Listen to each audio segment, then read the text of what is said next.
জয়নিতাই শচীনন্দন গৌরহরি আমার যিনি নদিয়া নগরীর মুকুটমালা গদাধরের পরাণ বধুয়া শ্রীবাস অঙ্গনে কীর্তন বিনোদিয়া নরহরির চিত চোরা সার্বভৌমে চৈতন্য দাতা হরিদাসে কৃপাকারী জগাই মাধায় উদ্ধারকারী যোগী যাকে ধ্যানে পায় না সাধক যাকে সাধনায় পায় না সেই ধ্যানাতীত ধন সেই জ্ঞানাতীত ধন যিনি জ্ঞানের পরপারে যিনি অজ্ঞানের পরপারে আবার যিনি পরপারের পরপারে সেই প্রেমের ঠাকুর গৌর সুন্দর আমার সেই ভক্তবৎসল গৌর সুন্দর আমার সেই রসিক শিরোমণি রসরাজ গৌর সুন্দর আমার ভক্তের কাছে যিনি ভক্তবৎসল জ্ঞানীর কাছে যিনি জ্ঞানাতীত যোগীর কাছে যিনি যোগাতীত আবার ধ্যানীর কাছে যিনি ধ্যানাতীত সেই কলিযুগের প্রেম প্রদানকারী ভক্তি প্রদানকারী কৃপা প্রদানকারী করুণা প্রদানকারী শ্রীকৃষ্ণ চৈতন্য মহাপ্রভু আমার কি করছেন বাবা? শচীরনন্দন গোড়া ভাবের তরঙ্গে হরি হরি বলি নাচে পারিষদ সঙ্গে। আহা, মহাপ্রভু আজকে পারিষদগণকে সঙ্গে করে হরিনামের সঙ্গে নৃত্য করছেন। একটু ট্রাই করতে হবে যখন কথা বলবো। তা মহাপ্রভু ভক্তগণকে সঙ্গে করে হরিনাম করছেন, কীর্তন করছেন। সঙ্গে রয়েছেন কারা? পারিষদগণ। পারিষদগণ কারা? যারা সবসময় মহাপ্রভুর সঙ্গে থাকেন। আমরা জানি যে মহাপ্রভু ভক্ত করেছিলেন হাজার হাজার, বাবা ভক্ত করেছিলেন লক্ষ লক্ষ, কিন্তু বৈষ্ণব করেছিলেন মাত্র 3.5 জন। এই জগতে ভক্ত সবাই হতে পারে, কিন্তু বৈষ্ণব সবাই হতে পারে না। যার বদন দেখলে সদাই আইসে কৃষ্ণ নাম, সেই সে জানিবে তুমি বৈষ্ণব প্রধান। তা বৈষ্ণব হচ্ছেন মাত্র 3.5 জন। 3.5 জন বৈষ্ণব কারা? রায় রামানন্দ, স্বরূপ দামোদর গোস্বামী, শিখি মাহিতি ও তার ছোট বোন মাধবী দেবী। তবে 3.5 জন কেন বলা হলো? বলতে পারতো 4 জন, বলতে পারতো 5 জন। 3.5 জন কেন বলছেন? একজন মেয়ে আছে তাই বলা হলো 3.5 জন। কারণ বাবা মেয়েরা হচ্ছে অর্ধ, সেই জন্য মেয়েদের বা মায়েদের অর্ধাঙ্গিনী বলা হয়। আবার এই 3.5 জন বৈষ্ণবের মধ্যে একজন রয়েছেন যার নাম হচ্ছে স্বরূপ দামোদর গোস্বামী। খুব মন দিয়ে শুনবে কথাগুলো। স্বরূপ কাদের বলা হয়? স্বরূপ বলা হয় যারা সন্ন্যাস নেবার পর 10টি উপাধির মধ্যে গিরি, পুরী, ভারতী, সরস্বতী, বন, এইরকম 10 প্রকার উপাধির মধ্যে যারা একটি উপাধিও গ্রহণ করেন না, তাদেরকে স্বরূপ বলে আখ্যায়িত করা হয়। আবার যারা সন্ন্যাস নেবার পর গেরুয়া বসন পরেন না, সাদা বসন পরেন, তাদেরকেও স্বরূপ বলা হয়। এই দামোদর গোস্বামী, এনার আগের নাম ছিল পুরুষোত্তম আচার্য। এই পুরুষোত্তম আচার্য ইনি ছিলেন মহাপ্রভুর বন্ধু, সহপাঠী। তা পুরুষোত্তম আচার্য মনে মনে ভাবছেন যে মহাপ্রভু সন্ন্যাসী হয়েছেন, তাহলে আমি কেন এখনো সংসারের মধ্যে পড়ে রয়েছি? আমিও আর সংসারে থাকবো না। তাই মহাপ্রভুর মতো তিনিও সন্ন্যাস ধর্ম গ্রহণ করে নিলেন। তার নাম হলো স্বরূপ দামোদর গোস্বামী। যদি কোনো ভক্ত কোনো গ্রন্থ লিখে মহাপ্রভুকে দেখাতে আসেন, তাহলে আগে কিন্তু বাবা এই দামোদর গোস্বামী দর্শন করতেন, তারপর মহাপ্রভুকে দর্শন করাতেন। মহাপ্রভু সঙ্গীত ভালোবাসেন বলে সেই দক্ষিণ ভারত থেকে সঙ্গীত শিক্ষা করে এসে মহাপ্রভুকে সঙ্গীত শোনাতেন। মহাপ্রভু সংস্কৃত শ্লোক ভালোবাসেন বলে তিনি কাশীধাম থেকে, বারাণসী থেকে সংস্কৃত অধ্যয়ন করে তারপর মহাপ্রভুকে সেই শ্লোক শোনাতেন। জানো তো মায়েরা, এই দামোদর গোস্বামী যেদিন শুনলেন যে আমার মহাপ্রভু আর বেঁচে নাই, আমার মহাপ্রভু আর জীবিত নয়, এই কথা শোনা মাত্রই তিনি সংজ্ঞাহারী অজ্ঞান হয়ে যান। ওই যে অজ্ঞান হয়ে গেল, আর কোনোদিন কিন্তু তার জ্ঞান ফিরল না। সেই দিনেই তার সমাধি হয়। যার মুখে ভাই হরি কথা না, তার কাছে তুমি যেও।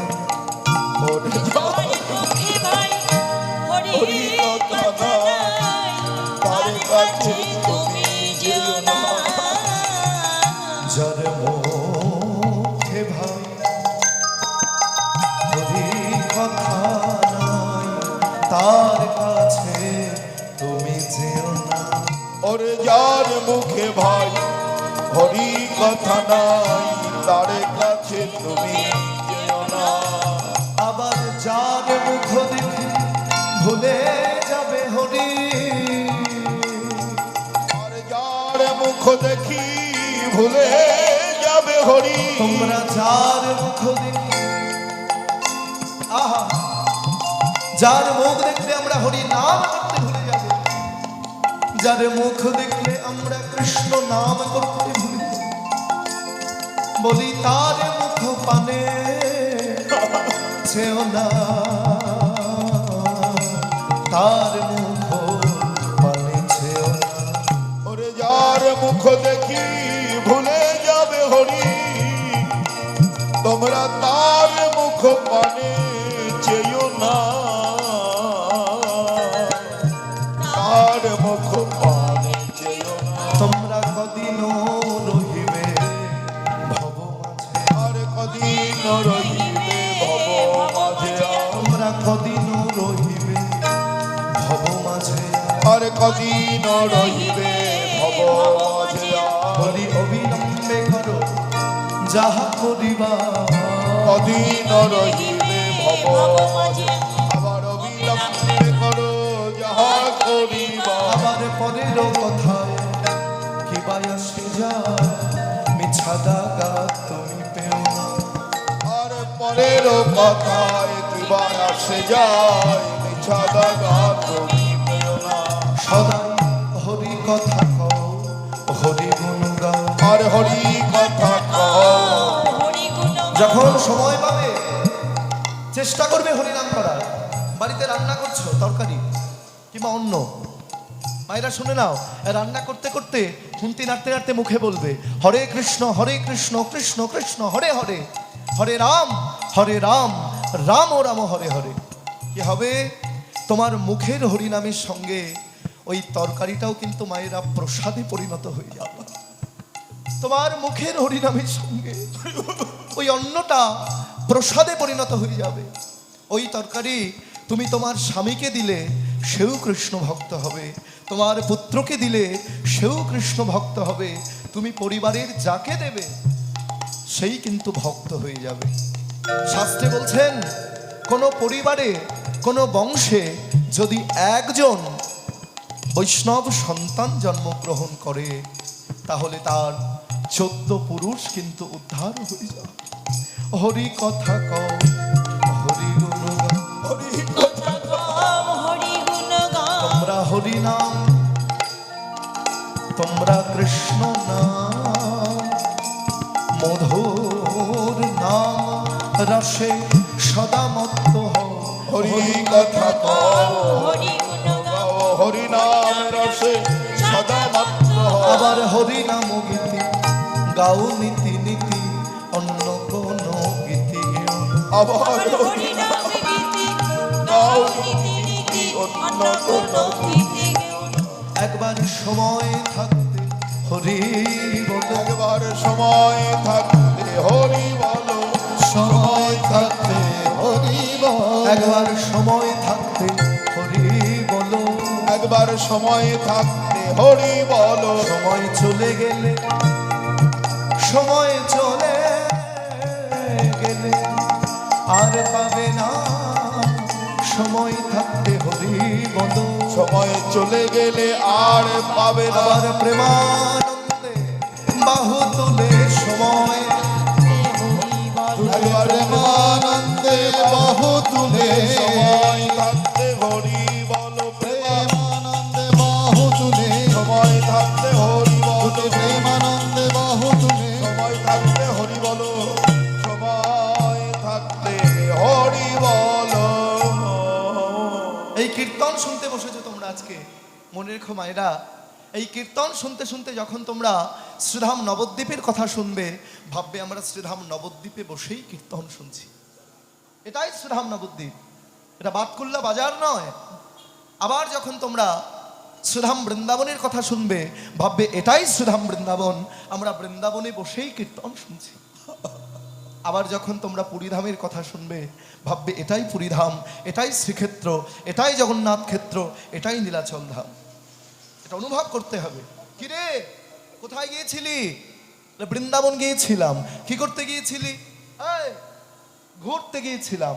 খুব ভালো ঘুরেছি, খুব ঘুরেছি।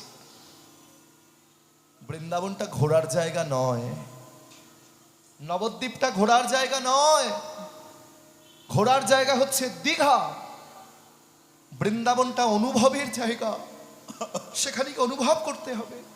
যতদিন এই হৃদয় অনুভব না আসবে, আগে হয় হাব, তারপরে হয় ভাব, তারপরে আসে ভক্তি, তারপরে হয় প্রেম, আর তারপরে হয় প্রাপ্তি। একদিনে হয় না। সেই জন্য যত পারবে তত কীর্তন শুনবে, যত পারবে তত সাধু সঙ্গ করবে। সাধু সঙ্গ, সাধু সঙ্গ, সর্বশাস্ত্রে কয় লবমাত্র সাধু সঙ্গে কৃষ্ণ ভক্তি প্রেম হয়। সাধু সঙ্গ, বৈষ্ণব সেবা, গুরুর ভজন, এই তিনে মিলে করে ভক্তের বিঘ্ন বিনাশন। নয়ন সফল হয় সাধু দর্শনে, করের সফল জানি চরণ সেবনে। বদন সফল হলো শ্রীকৃষ্ণ চৈতন্য নাম, যত দুঃখ দূরে গেল পুরে মনস্কাম। অঙ্গের পরশ লাগি ত্রিতাপ জুড়ায়, দুহুতনু এক মিলি গড়াগড়ি যায়। মুখে হরি হরি বলে দুটি বাহু তুলি, আনন্দে করয়রল ভকত মণ্ডলী। কেহ নাচে কেহ গায়, আগে পিছে কেহ ধায়, নয়নে বহয়লোর মাখে চরণ ধুলি। বড় লোকের যা ধন আছে সাধু তা নেয় না বাবা। বড় লোকের যা ধন আছে সাধু তা নেয় না, আর সাধুর যা ধন আছে বড় লোক তা পায় না। সাধুর সঙ্গ করতে হবে, বৈষ্ণব সঙ্গ করতে হবে, ভক্ত সঙ্গ করতে হবে। ভক্তকে, যার মধ্যে ভক্তি আছে সেই হচ্ছে ভক্ত। ভক্তি যার ভগবান তার, সর্বশাস্ত্রে কয় ভক্তি বিনা কৃষ্ণ কভু নাহি প্রেমোদয়। ভক্তিটা কি? ভক্তির জন্ম কোথায়? ভক্তির জন্ম হচ্ছে ভজ ধাতু থেকে। ভক্তি, ভক্তি না থাকলে, ভক্তি মানে ভজন, ভক্তি মানে সাধন, ভক্তি মানে প্রেম, ভক্তি মানে ভালোবাসা। ভগবানকে প্রণাম করছো, ওটাই ভক্তি। ভগবানের গলায় মালা পরিয়ে দিয়েছো, ওটাই ভক্তি। ভগবানকে আরতি করছো, ওটাই ভক্তি। ভক্তি দিয়ে না ডাকলে, প্রেম দিয়ে না ডাকলে কখনো ভগবানের চরণে পৌঁছানো যাবে না। যদিও আমার থেকে তোমরা আরো ভালো জানবে, কারণ তোমরা হচ্ছে নদিয়ার মানুষ। আহা, শুধু নদিয়া নয় গো মা, সোনার নদিয়া। আজকে সমগ্র পৃথিবীর মানুষ তোমার এই নদিয়ার মাটিকে প্রণাম করছে। আজকে এই সোনার নদিয়ায় মাটিতে এসেছেন আমার কলিযুগের ভগবান, সাক্ষাৎ শ্রীকৃষ্ণ চৈতন্য মহাপ্রভু। আমারও পরম সৌভাগ্য যে আছে আমি নদিয়ার মাটিতে দাঁড়িয়ে রয়েছি। নদিয়া নদিয়া নদিয়া। আজ থেকে বহু বছর পূর্বে মুনি ঋষিগণ পতিত পাবনী মা গঙ্গার তীরে 9টি প্রদীপ জ্বালিয়ে, সেই সময়ে প্রদীপকে বলা হতো দিয়া। সেই 9টি দিয়ার মাঝখানে আমার মহাপ্রভুকে ডেকে ডেকে এনেছেন। সেই যে 9টি দিয়া, 9টি প্রদীপ, দিয়া, সেই থেকে নাম হলো নদিয়া। আর নবদ্বীপ নাম হলো কেন? 9টি দ্বীপকে বলা হচ্ছে নবদ্বীপ। রুদ্রদ্বীপ, সীমান্তদ্বীপ, কোলদ্বীপ, ঋতুদ্বীপ, মধ্যদ্বীপ, জহ্নদ্বীপ, গোদ্রুমদ্বীপ, মদ্রুমদ্বীপ, আর হচ্ছে নবদ্বীপ। এই 9টি দ্বীপকে একসঙ্গে বলা হচ্ছে নবদ্বীপ।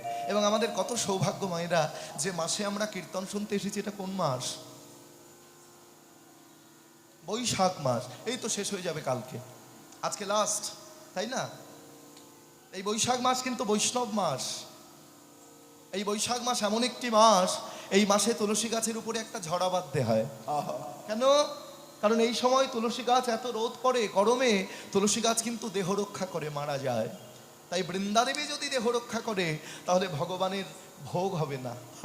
বাড়িতে ভগবানকে ভোগ দিয়েছো, ক্ষীরের নাড়ু, তিলের নাড়ু, নারকেলের নাড়ু, সরভাজা, 2 রকমের ডাল, 5 রকমের ভাজা, আলু পটলের ডালনা, পনিরের রসা, আমের চাটনি, নলেন গুড়ের পায়েস, আর তার উপরে যদি একটা তুলসী পত্র না দিয়ে থাকো, বিনা তুলসী কভু এ কোনাহিমান, একটা তুলসী পত্র না দিলে ভগবানের সেবায় লাগবে না। তাই আমাদের উচিত, আমাদের কর্তব্য, তুলসী গাছকে আমাদের বাঁচিয়ে রাখতে হবে। তাই এই বৈশাখ মাসে ঝড়া বাঁধতে হয়, হ্যাঁ,